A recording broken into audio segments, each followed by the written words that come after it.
for joining us on another episode of You Are the One You Seek. I am here with a very special guest, Betty Guadagno, or Buddha Betty, or any other nicknames or monikers I should be aware of? No, I think that's it. Okay. Betty, I actually did some research, and this is podcast appearance for the calendar year. This is podcast appearance number 4,326 for you. So I just wanted to congratulate you on your prolific podcasting. Those sound like angel numbers to me. Yes, yes, yes. I'm so happy to have you on here. You have, like we talked about kind of before we started recording, your story is out there on a lot of different formats, a lot of different podcasts. You can go on YouTube and type your name in and hear your story. But I'd love to just kind of set the tone, get a little basic understanding of your background and kind of, what you went through a little bit. Yeah, thanks for this space. I think that it's so cool that you're creating space, and I'm so excited to be part of the genesis of your podcast and your idea. I think that this is one of the most important things that we can do for the collective is create space to talk about extraordinary experiences to make them just ordinary experiences, because I feel like this is happening to more and more people. I know that if I had a spiritual awakening, I'm pretty sure everybody is gonna. So I think that it's really important to make that conscious space. And I'll give you a little Cliff Notes version of my life. So I grew up in total zero spiritual awareness. I grew up with parents that were basically atheists. My parents were drug addicts. My whole family is a perpetual cycle of abuse and addiction and poverty. And this is a very chaotic, traumatic upbringing. And that's not to say that every moment of my childhood was terrible. There were good moments. But, the things that really impacted my growth as an individual were very dense and very traumatizing. And I experienced a really traumatic loss early in my adulthood. When I was 23 years old, my parents committed suicide together. They were both super immersed in their addiction. They were toxically codependent with one another. They were about to be evicted for the millionth time. The lights were turned off, the gas was turned off, and they made this decision to end their suffering. They didn't even know that there was a way to just stop using drugs and start to live life a different way. And so they did what they saw everybody else in our family do, and that was die from their addiction. And when my parents died, it almost was as if my addiction became my parent. And it really rocked me all the way to death. I had an overdose in 2019, and I had this really spiritually transformative experience in my overdose where I got so high that I met God. I do not recommend doing that, by the way. But it really felt like that was what happened. And I just thought that I had died. And then I kind of wrote it off as drug-induced psychosis because I just, all I knew was that I took a bunch of drugs and then I thought that I was in heaven. And in my spiritual experience, my near-death-like experience, I was greeted by my father, who had committed suicide 11 years before. At that point in time, he was the main voice that guided me through my experience. I was downloaded with the awareness of the Great Awakening. I was shown that I am actually a divine spiritual soldier sent to Earth on a mission to liberate the consciousness of the planet. I don't know if our consciousness actually wants to be liberated, but that was what I was told I'm here to do. And I was also shown my pre-birth planning. I was taken through what looked a lot like a simulation or a video game. And I was shown this big giant grocery store, and lining the walls of the grocery store aisles were these giant cereal boxes of life experiences. And so I had picked the family line that I was going to be born into and thrown it into this empty grocery cart. And then I just started picking every major dense life experience that a person could have. I was immersed in drug addiction. I was a prostitute. I was on the verge of homelessness. I was very impoverished. And my life was just darkness and depravity. And I'm not just a person who experienced trauma in their life. I'm also a person who inflicted trauma on other people. I was the perpetrator. I was the predator in many, many people's storylines.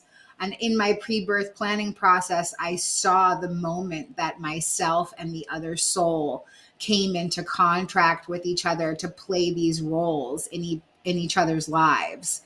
And some of the big takeaways from my experience, number one, is that there's no such thing as condemnation. If a homeless meth head prostitute strung out on heroin, who's an atheist, an orphan to suicide, a liar, manipulator, thief, a rapist, a racist, all of these terrible things, if I can make it to heaven, anybody's making it to heaven. So the one big thing from my spiritual experience is the takeaway that there is no such thing as condemnation. The only person that's condemning me is myself. And my other takeaway is that, we plan our lives before we get here. And that can be a really huge concept for some people to grasp, because for me, especially, like if I would have heard this 10 years ago, I would have spit on the person telling me this. But for me, it breaks me out of victim mentality, and it raises me up into my divinity as a co-creator of my experience. Things don't happen to me anymore. Things actually have always been happening for me, for the evolvement of myself. So there's your little Cliff's Notes version of my story. Great. I love that. So you just recently celebrated 5 years since your awakening, right? Yes, my awakening was in 2019 on March 23rd, which is the beginning of the season of Aries, which is the symbol of rebirth. And that's definitely what happened to me. So yes, 5 years ago. So I'm basically a kindergartner in the spiritual school of Earth. I've been in awareness for 5 years. Well, you got me beat. I mean, I'm very, very new on this journey myself. So it's, 3 years ago, I would have also spit on anybody trying to claim I came here to do this and that this was part of my plan. And it really is not something you can just quickly internalize with someone's story. You do have to have a pull in your heart towards that, I think. I know telling my kids that they're just like, what? It's not clicking. And I realize, okay, you gotta gently introduce these ideas. They're not something that a lot of people are even here to necessarily learn. Is that something you've come across where people are just going to be resistant maybe in this life or just not ready to receive that? Totally, absolutely. Like, this information is not for every situation also. So for instance, I would never go up to a grieving parent who's just lost a child and be like, get over it, lady. You and your kid planned it before you got here. I would never do that, because that's a way to weaponize this knowing. And the real one of the takeaways that I have is that we're here to have a human experience. We're here to experience things like grief and perceived suffering and joy and elation and this wide range of emotions. And we can go up and down this scale of consciousness all day long with all of the different vibrations of feeling that we have here. That's the gift of the human experience. When we're in heaven, we feel nothing but unconditional love. Could you imagine how boring that is? Like, ew, I heard Earth is on fire. Let's get down there and see what's up. So, I think that, the idea is to experience those human emotions. And part of the human experience is also the not remembering. I think that we come here to forget. We come here to forget so that we can remember. And for me, it happens on a daily basis, even with all my spiritual experiences. I still forget sometimes that I'm, that I'm a spirit, just playing a part here, playing this human role. But yeah, I definitely, the pre-birth planning thing it's not for everybody. I mean, everybody, I think, will come to that realization eventually, but I don't think that it needs to be forced on anybody. Yeah. Well, and it seems like there is a lot of awareness in the spiritual communities about, this awakening. I know you've been speaking about that for a while, and that was part of your plan, was seeing that there was a great awakening happening. And I think a lot of us are impatient because we want a number or a date, or like, we want to skip to that part without doing the inner work. And I think what I'm realizing is I got to forget like that it's coming almost, and just, pretend like it's 50 years away and treat every day like a gift to be here to learn something new, maybe. I really love that. That's great. Yeah. I think that as far as the Great Awakening goes, like, it's this moment. It's this moment right now where we're connecting with each other. This is the Great Awakening. And the Great Awakening is about a transformation of thought. So it's about going from self-centeredness to God-centeredness. So that can happen multiple times a day. And I do think that there is going to be some mass awakening where everyone will come into a different layer of the dream that we live inside of, where we'll have more awareness. But, the Great Awakening can happen by smiling at a stranger on the street, just by being more service centered to other people. It doesn't have to be like some big, I think people are expecting some big catastrophic or big transformative event. And I do think that there will be some concept of that, but really it's about living in this very, very present moment. Yeah. Well, and you also had what you describe as a Kundalini awakening, and I'm kind of interested if you would expand more on your interpretation of that, because I've heard both for positive and negative kind of how Kundalini awakenings happen, and maybe you can just expand on that a little bit more. Yeah. So the word Kundalini, and I didn't have any language for anything that happened to me for years after it happened to me, but the word Kundalini roughly translates into life force. So in different cultures, we would have different language for it. So in Eastern philosophy, they call it Kundalini. That's what life force means. In the Western world, where we're mainly ruled by Christianity, we would call it something like receiving the Holy Spirit. So again, same concept, just in different cultures. So some people hear the word Kundalini and they're like, oh my God, that's the devil. Like, no, it's literally the Holy Spirit. It's the exact opposite of whatever you think it is. So the way that I understand Kundalini to be is that it's represented by a coiled snake at the base of your spine. And as your Kundalini arises, the serpent straightens up and goes straight up your spine, which causes all of your energy centers to be activated and come online. Your energy centers, meaning your chakra system. So we have a 7 energy center system in our human bodies going from our root to our crown. And as the Kundalini arises, when you have this spontaneous awakening or just any kind of awakening, you can activate your Kundalini through yoga practices, through meditation, through breathing techniques. My Kundalini was activated by an onset by a drug overdose. Again, absolutely do not recommend doing that. And for me, as my crown and my third eye, when those chakras were opening, it felt like my spirit shot out of my head and it went into the space of eternity. Wow. So when you were dealing with the maybe lower chakras that were illuminating, did you have to face some really dark events or things to go through that awakening? Definitely. Oh my goodness. Yeah. So the first part of my experience was it kind of felt like a life review.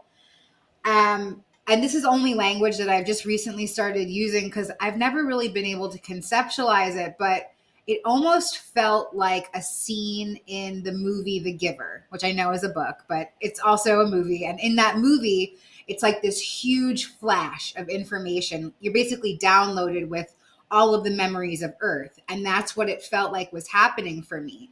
And so as my lower chakras were opening, I was also processing my own trauma from my own life, my own family line trauma.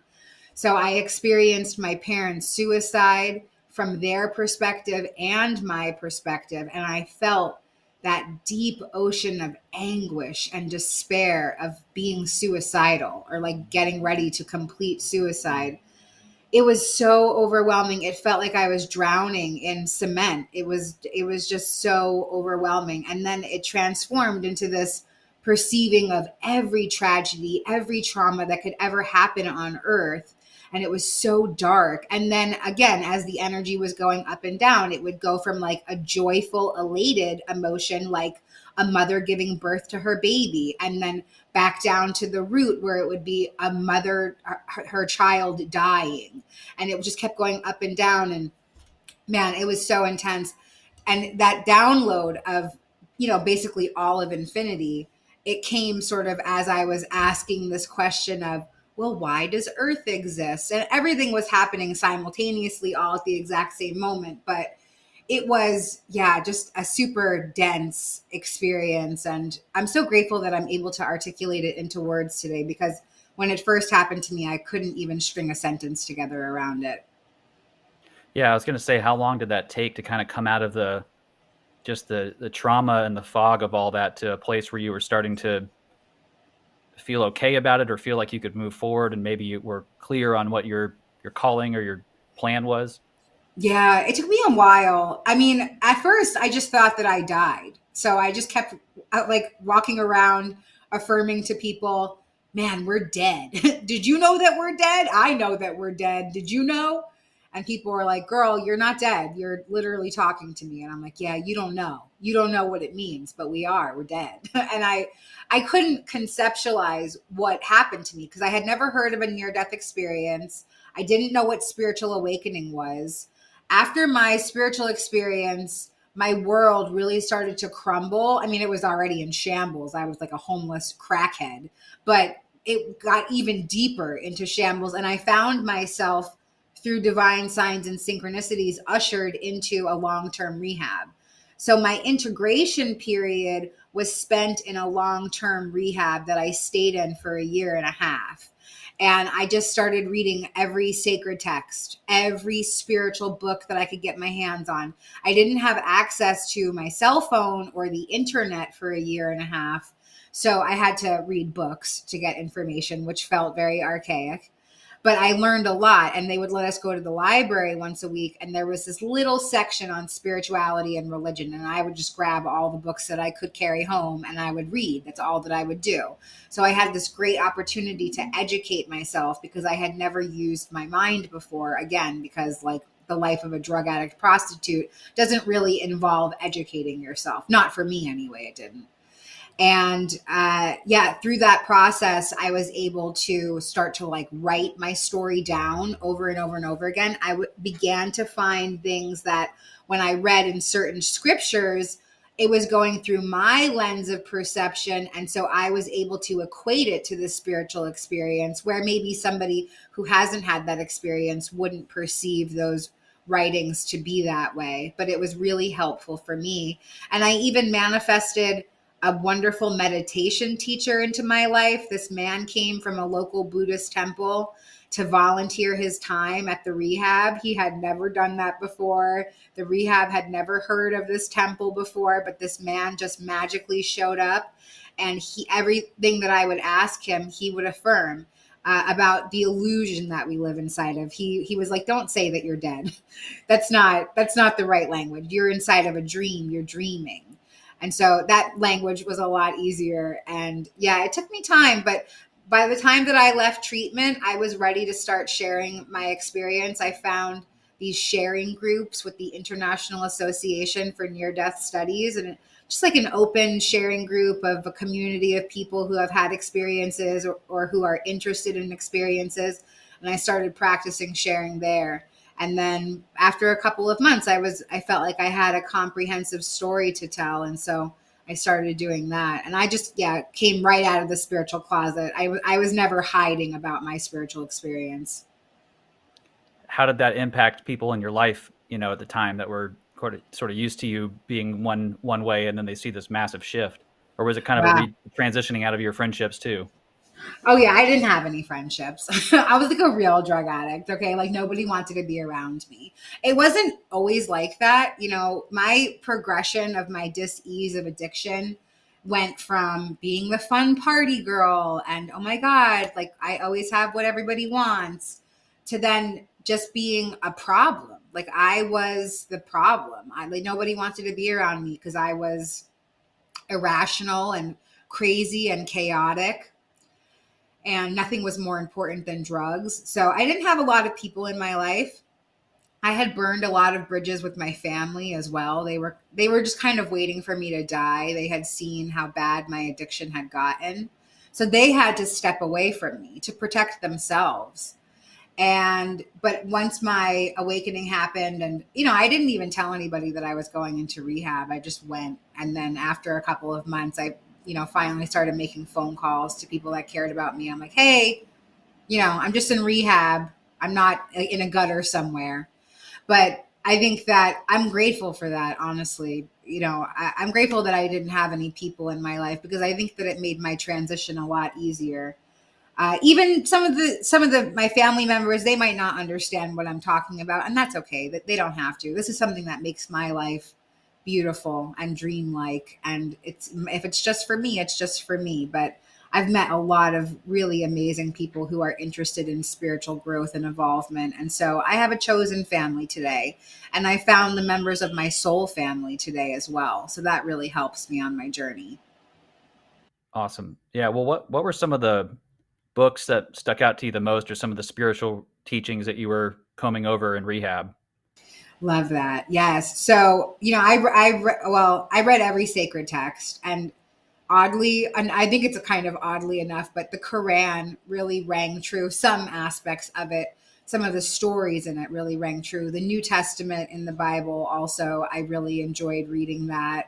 And, it's all kind of structured around mythology, and it's all really structured around a story of an antagonist, a protagonist, and a community of people. And so some of the books that really stuck out for me, the first thing that I read was A Course in Miracles Made Easy by Alan Cohen, which is a book about a spiritual text called A Course in Miracles, which is my number one guiding star in my life today, is A Course in Miracles.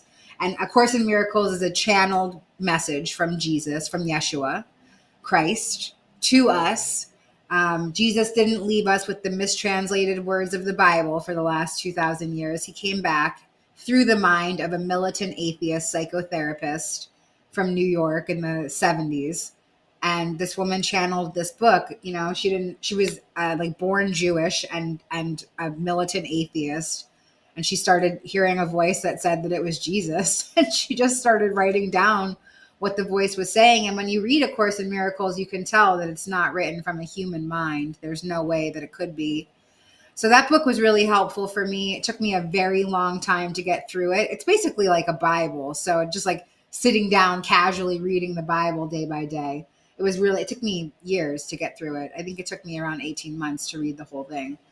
And Gabrielle Bernstein is a great spiritual teacher that really helped me. Her book, The Universe Has Your Back, taught me how to manifest and how to get a foundation in faith in my life, how to transform fear to faith. So many. I mean, there's so many amazing books, but there's also this really great book that I really love called Heal Your Inner Wounds by Abby Wynn. And that's really takes you deep into shadow work and dissecting the parts of yourself, your inner child, inner teenager, your darkness, your light, your feminine, your masculine. So that was a huge healing tool for me as well. Awesome. Yeah, I'm currently maybe 250 pages into A Course in Miracles, like the main material. Then I'm trying to do the workbook, and I'm about halfway through A Course in Miracles Made Easy. So I'm just dipping my toes in. But man, it's like what you said about it being clearly like not channeled through just a human mind is so resonant to me, because the same with the Yeshua channelings that I don't know if you've ever read or familiar with those, Pamela Kriba. That was my first introduction before A Course in Miracles. And it was just like the gospel I was always waiting for. Growing up a Christian and then becoming an atheist, I was sure I was done with all of it. But then I come across the Law of One, the raw channelings were my first introduction to channelings. And I was still kind of like, I don't know about all this, but this is really interesting. And if the group LL Research that did those channelings, if they were able to invent all of these words and ideas out of their minds, then they're geniuses, for one thing. But yeah, the Yeshua channelings definitely stick out as something that's hard to pin down on something that a human would do to try and make money or have some kind of success. Or and Helen Schuckman didn't even want her name associated with the material, right? Exactly. Yes. Yeah. When you look at A Course in Miracles, everybody's always like, who's the author? It's like, no, Jesus is the author. There is no author. It's published by the Foundation for Inner Peace. And yeah, and that's how another reason why I know that this is a true spiritual gift to us, these teachings, these channelings, and the people who act as the conduits for the channeling. So yeah, I always get really excited when I hear that somebody is starting the course. For me, it was the most transformative tool in my life was doing the workbook lessons. And I still do them, and I love them. I love the reprogramming aspect of it. I'm a computer. I have a virus on my computer. It's called my ego, and I need to reprogram it so that it doesn't take over. Well, and to be specific, not destroy your ego, right? Because a lot of us get into Yeah, this trip of like, I need to kill my ego. That was 4 years ago. It's like, that's my journey, and um, that doesn't seem to be a very effective thing to do when you need your ego to survive. So, right. what is your best definition, maybe, of how to balance the ego in light of its need to dominate and take control? Yeah, I love that. Yes. I thought the same thing too. I was like, oh my God, my ego is evil. I have to, like that is what Satan is. I have to kill it. That was in the beginning of the spiritual awakening. And then as I integrated, I realized that my ego is actually my human. So, how am I going to have a human experience if I don't have a human body? I need my ego. My ego is my human. So, there's a lot of different facets to my personality that are encapsulated inside my human body, this costume that I'm wearing. So I need to integrate my ego as opposed to banishing it or killing it or, any other sort of um, dismantling of it. I need to integrate it. So I have a couple of techniques that I use. Like I said, I have a lot of different facets to myself. My main personality profile was my addiction for 22 years of my life. It was just active addiction. So I've given my addiction a name and a face and an outfit and a voice, and I compartmentalize him. He's a man. He's a gay man. His name is Richard. He thinks he's so sassy, but he's a mess. So I compartmentalize this part of my ego, right? And I put him in like this glass house inside my mind. Again, I can't kill him. He's a part of me. And he actually protected me for a very long amount of my life. He thought that he was protecting me anyway. So, every day I cover him in pink light along with my inner saboteur, my inner controller, my inner critic. These are all the parts of me that they love destruction. They love chaos. And so they love, like, especially when things are going really well, like I had a kind of an unsafe childhood. So like these parts of me come in to say like, oh no, we can't have nice things. Like nice things that's not our go-to. So they love to come in. So every morning, as soon as I wake up, I cover them in pink light and I ask them if they need anything from me. And usually they just want to come on the ride with me, like these aspects of my ego. They just want to be included in the journey, in the spiritual journey, in my life journey. But they can't be in the driver's seat, and I think, and this is the language that I use around it, but you can you can place it with ego. My ego does not want to be killed. It wants to be involved. We're here on like a joint mission to experience Earth. So yeah, those are some of my little tips for my integrating of my shadows. Gotcha. Well, what happens if you? Because I know you've mentioned before in other videos that spiritual discipline and spiritual practice is such an important part of your routine. That's something I'm desperately behind on integrating. I think I have severe ADHD, but what happens if you miss, a couple days, a week, if you get out of practice? Like, do you notice a major influx of the ego energy that wants to try and take that control back? And Yes. Oh my God. Yes, yes, yes. When I am out of practice, my life is chaos. It's unmanageable. And I don't even realize it until something goes wrong. And I'm like, oh, wow. Yeah. I haven't meditated. I didn't exercise today. I didn't pray. I haven't checked in with God. I haven't journaled anything, like whatever the tools are that I found that are really useful for me. So, and I mean, yeah, of course, there's days that go by. Sometimes there's weeks that go by that I don't get an opportunity to read a book or write something down or, whatever it is. But I also recognize that when I don't do that, my life is going to get so chaotic so quickly that it's going to bounce me right back to where I need to be, because that's my new normal. My new normal is discipline and consistency and spiritual growth. what about on the flip side of that? How do you unplug and just, let your hair down, and maybe once you've been overwhelmed with because it does get to a saturation point where you take in so much spiritual information and you're like, wait, I'm still human. I still got to like, make dinner and do chores and clean stuff. But what do you do to just kind of unplug from all of it and just relax and have fun? Like, what are your favorite unplugging hobbies? Maybe, I don't know. Wow, I don't even have any. Isn't that messed up? Like I said, I'm a little unmanageable in my life. My whole life is centered around spirituality. I will say that one thing that I do for grounding, I live in New York City, so I can't just like go lay out in nature because there really isn't any. But I will just walk up, I'll hug trees on the street. People will be like, "Are you okay? Are you feeling okay?" I'm like, "Oh, I'm just hugging this tree so that it can take my negativity out of my body." So I'll do things like that to ground. Also, my partner is a staunch atheist. So he really grounds me in my human experience because that's the one relationship where I'm not talking about spirituality or star seeds or, like constellations or the moon or all the other cool spiritual things that are part of my life. With him, I have a very human life. So that's something that grounds me in that experience too. And yeah, I wish I had some great like, oh, I take bubble baths or whatever, but no, I really enjoy exercising. I find it very meditative.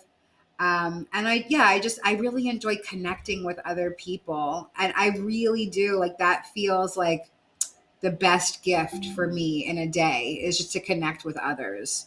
Yeah. Well, if that's what rejuvenates you, you don't really need, I guess, superfluous activities, right? Yeah, that's great. I want to talk too about your involvement with IONS, since that's part of why you're so busy, because you're both appearing on people's podcasts, but you also host Explore the Extraordinary. Maybe share a little more about that, if you would. Yes. So IONS is the acronym for the International Association of Near Death Studies. And that organization has been the leader in near death experience research for over 40 years. And over the last decade or so, they've opened up their brand to be more expansive to all mystical experiences. And they've also have an online platform now. And that's the area of the organization that I'm involved with. I host their webinars. So I find speakers to come and share about their experiences. And within the last year, we just started a podcast. And that's to really open up the brand to all mystical experiences, to talk about healing modalities, to talk about the slow and steady spiritual journey, to talk about different teachings, to talk about, actual spiritual experiences as well. There's so many facets under this umbrella of mystical experiences. So I'm really grateful that number one, that they believe in me to, like sort of be the first person to do this podcast for them. And I'm just so grateful that I found a spiritual community like that. And when I first started working with IONS, I was like, oh my God, these people are so spiritual. It's going to be super amazing. And then I got into a production meeting with them and I was like, oh, these people are they're also human. they're not some sort of like divine spiritual, like, yeah, I thought that they were some sort of, I had them on a really high pedestal. And then when I started to work with them, I said, oh, yeah, they're just people as well. Like we're all just people who have spiritual awareness, but we still do things that people do, like get obsessed with control or, or are late or, whatever other sort of shortcomings we have as humans come out. So, but I'm so grateful for that organization. I've been with them for over 3 years. And they've really helped me integrate so much, and they've exposed me to so many amazing people. It's incredible. That's awesome. Yeah, I was going to say, like, with all the different people you come across doing the podcast, maybe what's like maybe in the last year, have you kind of integrated more ideas and perspectives that you kind of didn't see yourself even looking at or noticing before, or has it sort of been just a reconfirmation of what you've already experienced in your awakening? You know what? I think the biggest takeaway from hosting a podcast, and I think you'll experience this too, is that it makes me stay in tune with my open mindedness. Now, I don't have to agree with another person's theory about the world. Like, I've interviewed people who believe in demonic possession, that believe in the devil, that believe in lower entities. I don't believe in that, but I know that they believe in it and that it's their experience. And I don't doubt it for a second that it's their experience. So for me, it really opens me up. You know, I've had people talk about Armageddon and fire and brimstone, and I just hold like a very neutral, open-minded expression. And my stature is just completely open-mindedness. And I'm inquisitive. Like I want to know more about what you're talking about because this is not part of my universe. And I'd love to hear about this aspect of your universe. I don't welcome it into my universe. I don't want that experience in my world. But so for me, I think one of the greatest gifts of being able to connect with other people is to remain open-minded so that my awareness can expand, and that I can offer love and compassion to other people's experiences and where they're at. Yeah, I've definitely heard the hell story a few more times lately, and it's a more rare experience, but it kind of makes sense if we are, made in the image of source, and source is a creator, and we are creators, and our minds and our thoughts can create a reality for us. If you die thinking that you deserve punishment and hell and damnation, is it maybe possible that then you're creating that experience for yourself, even though it's obviously temporary? These people come back, they get through it, and maybe have we gone through that hell ourselves a number of times in past lives, and then finally have maybe reached a point where we're like, okay, I'm done creating that reality for myself. I don't know. That's at least my perspective on it, but maybe having interviewed a few more people, you have a different take on it. So the negative near-death experiences make up about 2% of near-death experiences. So it's a very small population of people, but obviously it's very sensationalized because weirdly enough, people are more drawn to that than the heaven experience. So like, for instance, for me, I mean, I didn't believe in anything, but I would have, if I was to think one thing, it would be that I would definitely be going to hell from all the things that I did in my life. But in my spiritual experience, the only real hellish part of it was the condemnation that I was putting myself through in the life review process. So the way that I lived my life created my own hell. But there's this great near-death experiencer. Her name's Kathy McDaniel. And I love her testimony so much. And she had a hell experience. And she actually hosts a sharing group for IONs about distressing near-death experiences. And she says that she didn't realize she was allowed to change her thought. But so she was creating this hell experience because she was brought up Catholic and she was told that she was going to hell all day, every day in Catholic school. And so she finally decided to change the thought and ask Jesus for help. And as soon as she did, she was in the light.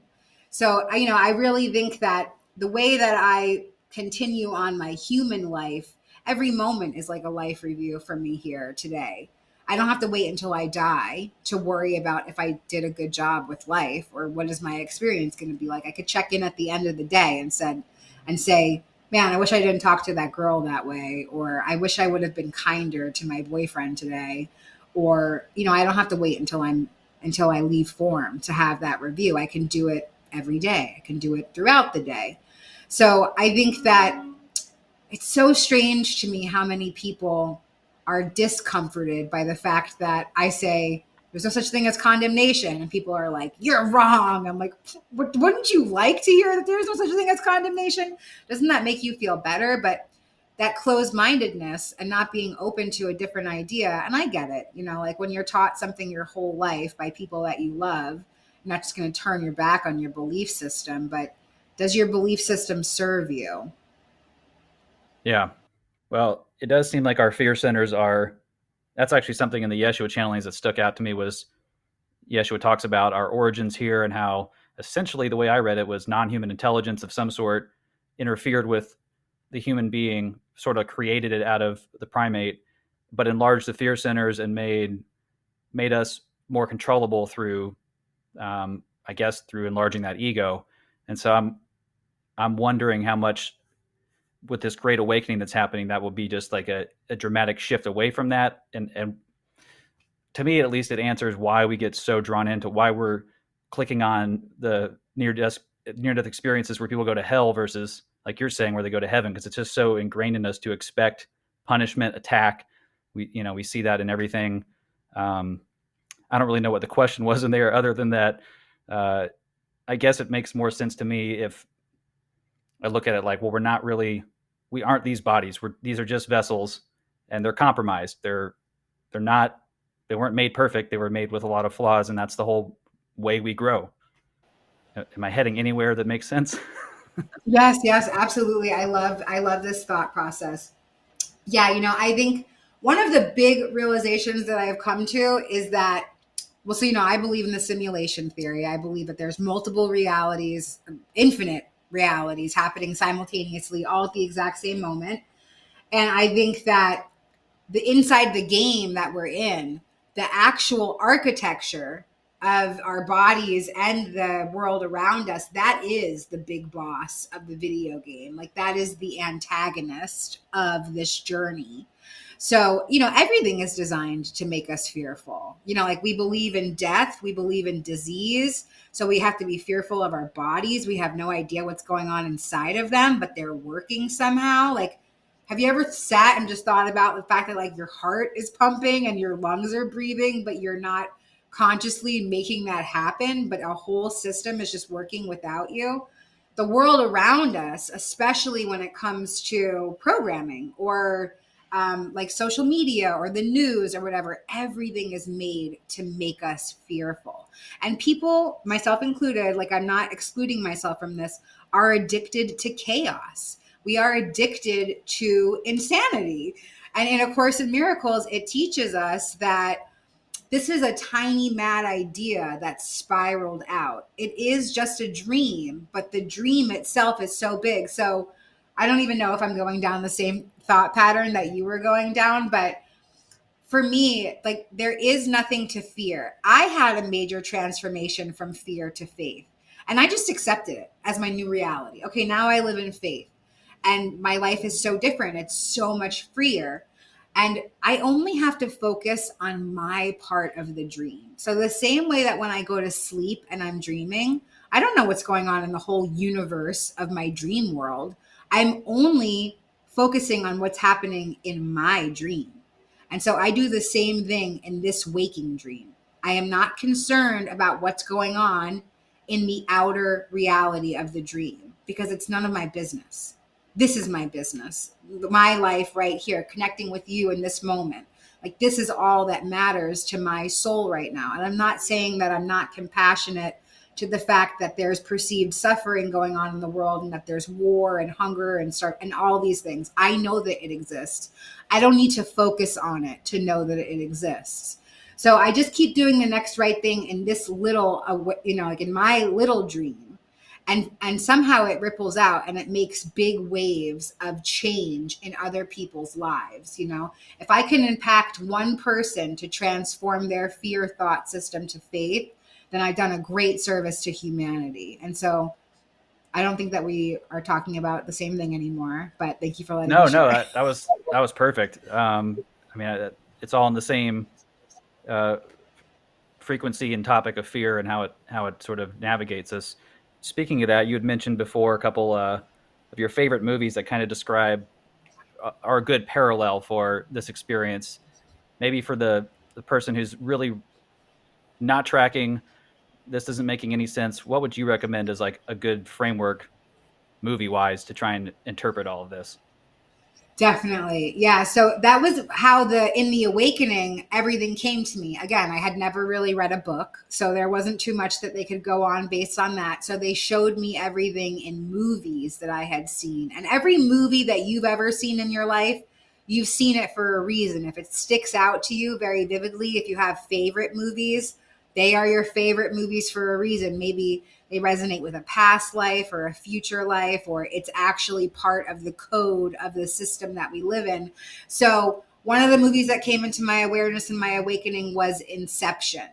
And I remember in the awakening, I was so mad because I was like, I know I've seen the movie, but I can't really remember it. And you guys are telling me that the world is Inception, but I don't remember what that movie's about. Please help me understand.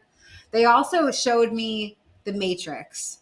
and they showed me the movie What Dreams May Come, which is a dramatic Robin Williams movie, but it's about creating your own heaven and also creating your own hell.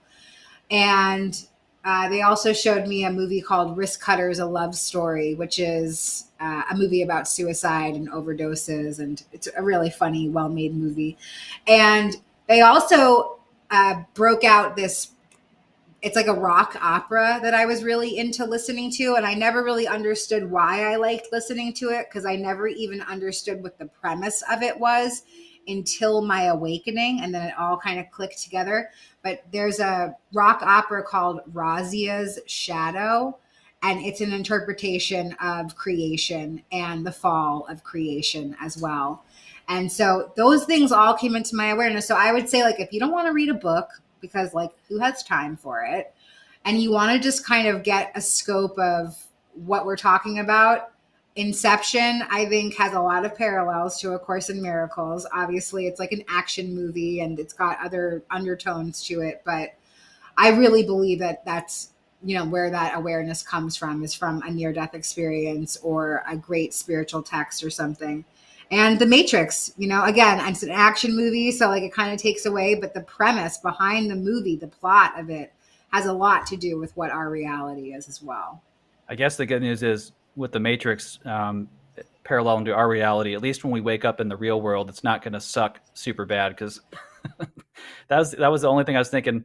That's the only difference I can really spot is, you know, in that reality, the home world was kind of shitty, but Totally sucked. Yeah. but thankfully, in this case, when we wake up, it's going to be the opposite of that, I believe. But there's so many other concepts that layer in there that, yeah, I mean, I grew up in the 90s. I was in high school in the 90s. I went and saw The Matrix, you know, got stoned with my brother and his friends and had our minds completely ripped open. And honestly, What Dreams May Come was one I probably watched 3 or 4 times when I was around the same age, because it had that same impact of, there's just something that always, despite my Christian faith, just was always pressing on me, like, dude, this is not, there's no way that a creator would create something to destroy it infinitely. Like, why would that even make sense? For, it's like if your kid acted out, you know, and your punishment is chaining them up in the basement forever instead of a simple lesson and a correction and bringing them back to love.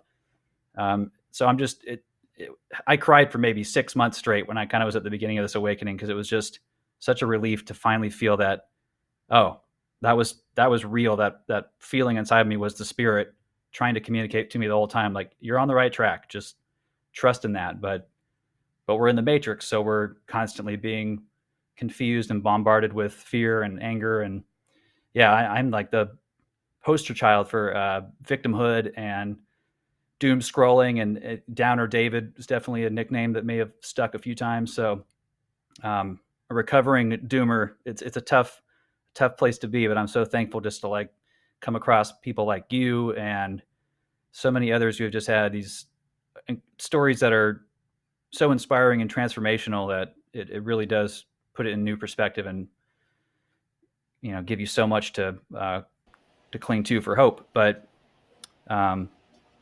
did you have some, I'm sorry, I felt like you were about to say. Yes, no, I would love to share about, yeah, after what you just shared.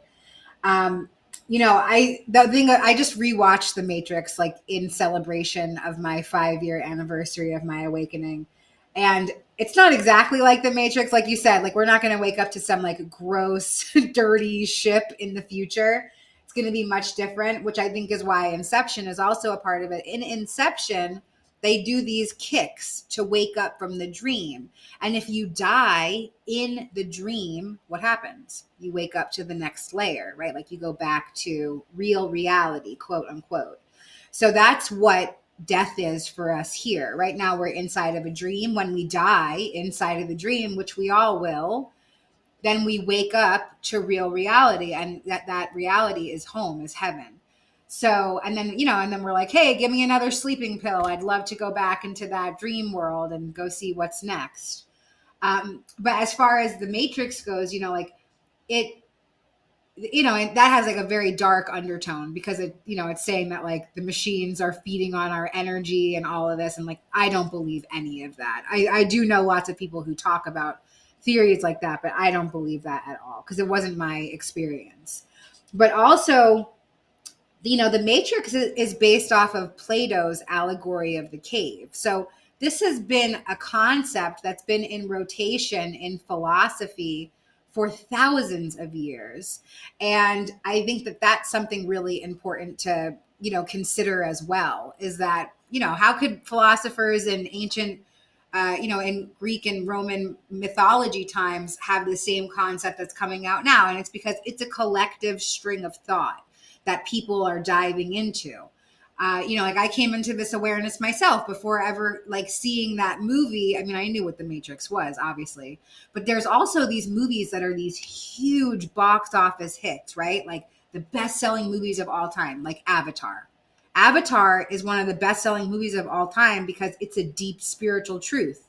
That's us. We are inside of avatar bodies right now. This is not who we actually are. We're not actually this human form. We are the spirit who jumped into this machine and has this VR headset on and is like, okay, let me go play that little human person down there for a little while. Let me see what that's like.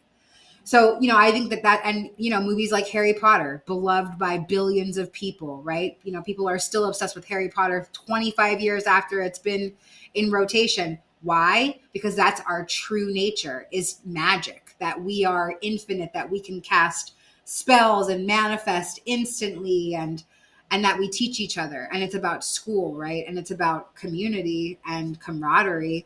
And anyway, yeah, all that stuff kind of came up for me while you were talking. So thanks for letting me share these thoughts. Yeah, of course. No, you see the same story play out over and over and over again in our writings and our stories and our movies, books, the same quest for redemption and this knowledge that we are beyond this world. But getting back to Inception real quick, I kind of like to think of it almost like each layer of the dream almost corresponds with our chakras. We go down to the furthest layer, and that's like in the movie, people who are in the deepest layer are the most spun out, confused, and completely at a loss for who they are.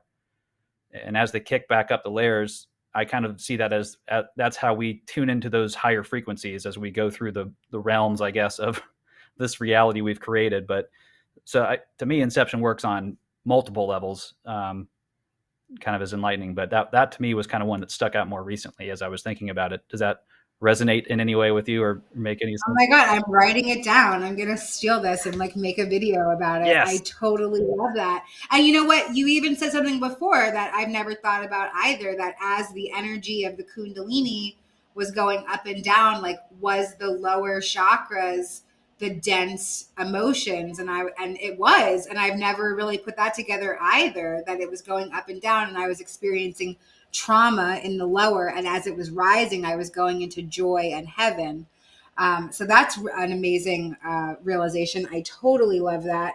And yeah, I think that we can get so lost in the 3D reality, because that's the point of the 3D reality, is to confuse us, to manipulate us, and to keep us stuck in those lower vibrations.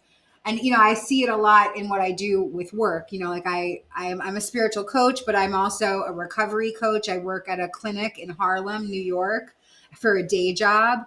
And so I see it all the time, like people that are so immersed in their active addiction, and they're also stuck in poverty. They're like, they live in the projects, and, like they're fed horrible food because it's all that they can afford. And, like things that really kind of can lower a person's vibration, and just the repetitious cycle of the poverty mentality that, like you're taught. Anyway, it's so challenging to be a part of it, to witness it. Because of course I want to be like, hey, guess what? You can snap right out of that. You don't have to live your life that way. If I could figure it out, you could figure it out. But that's not everybody's path. Everybody is entitled to their path. Like if somebody would have tried to knock me off course or share this information with me, I would have never received it. So at a certain point in my life, I had to realize that too. I was trying to preach and teach and proselytize, and like, that's not what I'm here to do. I'm just here to be a shining light. And, again, I'm not uncompassionate, but I have to recognize the fact that I can't pull somebody out of a lower layer of the dream, because it's impossible, because they're stuck there. And so some sort of miracle is going to happen for them. If a miracle happened for me, a miracle is definitely going to happen for every living conscious being. That much I know with 1,000% certainty.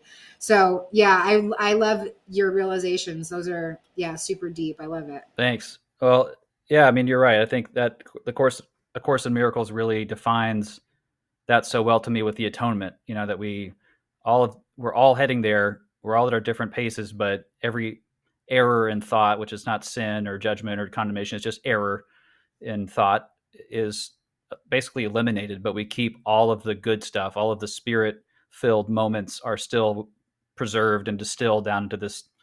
I don't know.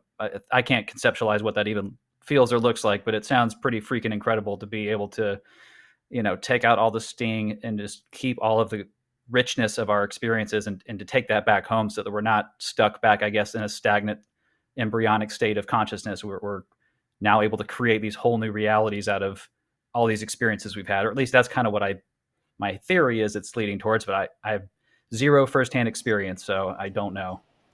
I love that. I think that sounds totally right on. That's awesome. Yeah. Beautiful realization.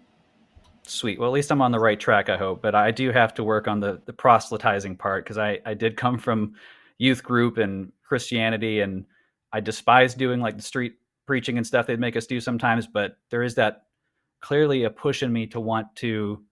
I know I'm here only to save myself and to love and forgive myself, but I do feel that there's a call for me personally beyond that. It's not for everybody, but and even Yeshua said in the Yeshua channels, you're really only here to awaken to your own light. And once you do that, you kind of, I think people are just naturally attracted to it, and you don't necessarily have to preach and say all the words. So, Absolutely. And in A Course in Miracles, there's a manual for teachers. There's a guidebook for us because we are meant to be spiritual teachers. I'm not saying that we're not, but like being a spiritual teacher and pushing my belief on somebody else are two totally different things. And I have to accept people for where they're at in their life because yeah, again, like imagine somebody pushing you into awareness. You'd be like, get away from me. I will not listen to you. So I think that's such a huge part of it. Like I'm around some people who are like really into the awakening and they want to call people sheep and they want to say that everybody's sleeping and they want to yell about it. And I've always thought like, well, think about when you're actually sleeping. Would you wake up to somebody screaming in your face and be like, okay, let me just do whatever you say. You must be right because you're being so aggressive and in my face. No way. You'd never respond to something like that except with combativeness. Like you would never want to wake up that way. So, I think the best thing that we can do is like cuddle people awake, or I've said some other like deeply sexual things, but like just be nice. You know what I mean? Like just be like calm and cool. And you don't have to wake somebody up like that, and nobody needs to be woken up. Everybody's gonna wake up.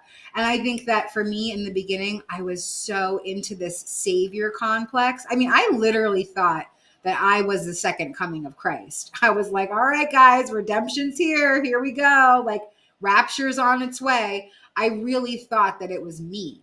And I realized that it's the Christ awakening in me. It's my light coming to fruition. It doesn't have anything to do with like another entity. Like it is all within, the most annoying spiritual truth in the world is that like, if you want an answer, go within. It's so true. That's really where it's all at. So I think that for me, I wanted to wake people up. I wanted to be on a megaphone, and I tried.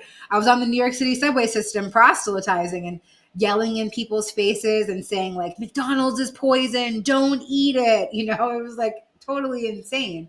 And of course, nobody responded to me because that just all seems so crazy.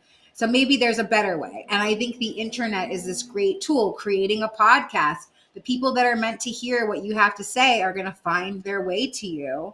And that's really what I think part of the mission is too, is not, we don't need to convert people. We just need to be open to receive the people when they're ready. Yeah, for sure. Well, I have to mention, at least my wife is probably your biggest fan. once we came across your story, she's the one who's actually like listening to every podcast episode. I'm like, oh shoot, I'm behind.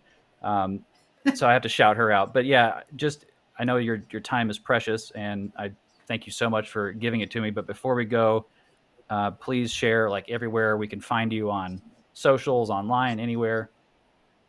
Yes. Thank you so much for this space again. And shout out to your wife. Thank you for your support. It's so funny to me that I used to be like a homeless meth head prostitute and people listen to me today because like that was not part of my life before. So it's so humbling and it's so beautiful and I'm so grateful. And yeah, so I'm on all social media. I love making funny videos. I really enjoy bringing humor into the spiritual experience because it is crazy. It's crazy funny. And so I like to bring that aspect into what I get to teach about or share about. And I'm really into brutal honesty. Like I'm very honest about my past and I love sharing about that because I think it gives other people permission to be honest about themselves as well and not fear condemnation or judgment. And I'm on all social media, YouTube, TikTok, Facebook, Instagram. My handle is Buddha Betty. It's a play on words. And yeah, I'd love to connect. I also have a coaching business. If anybody is looking to transform trauma or learn how to utilize the law of attraction into their life to manifest their most optimal timeline, that's what I help people with. And if you're looking for support with recovery, please feel free to reach out to me. I'd love to connect you to some recovery community as well. Great. Awesome. Well, Betty, I can't thank you enough for taking the time out. Again, your time is precious. Your story's awesome. And I love your sense of humor and your ability to add some levity. We love watching your reels and love that you say what you're going to say. And you're not trying to, put on a show. It's just you being you. So we love that. And yeah, I hope we get to talk soon and take care. Thanks so much, David.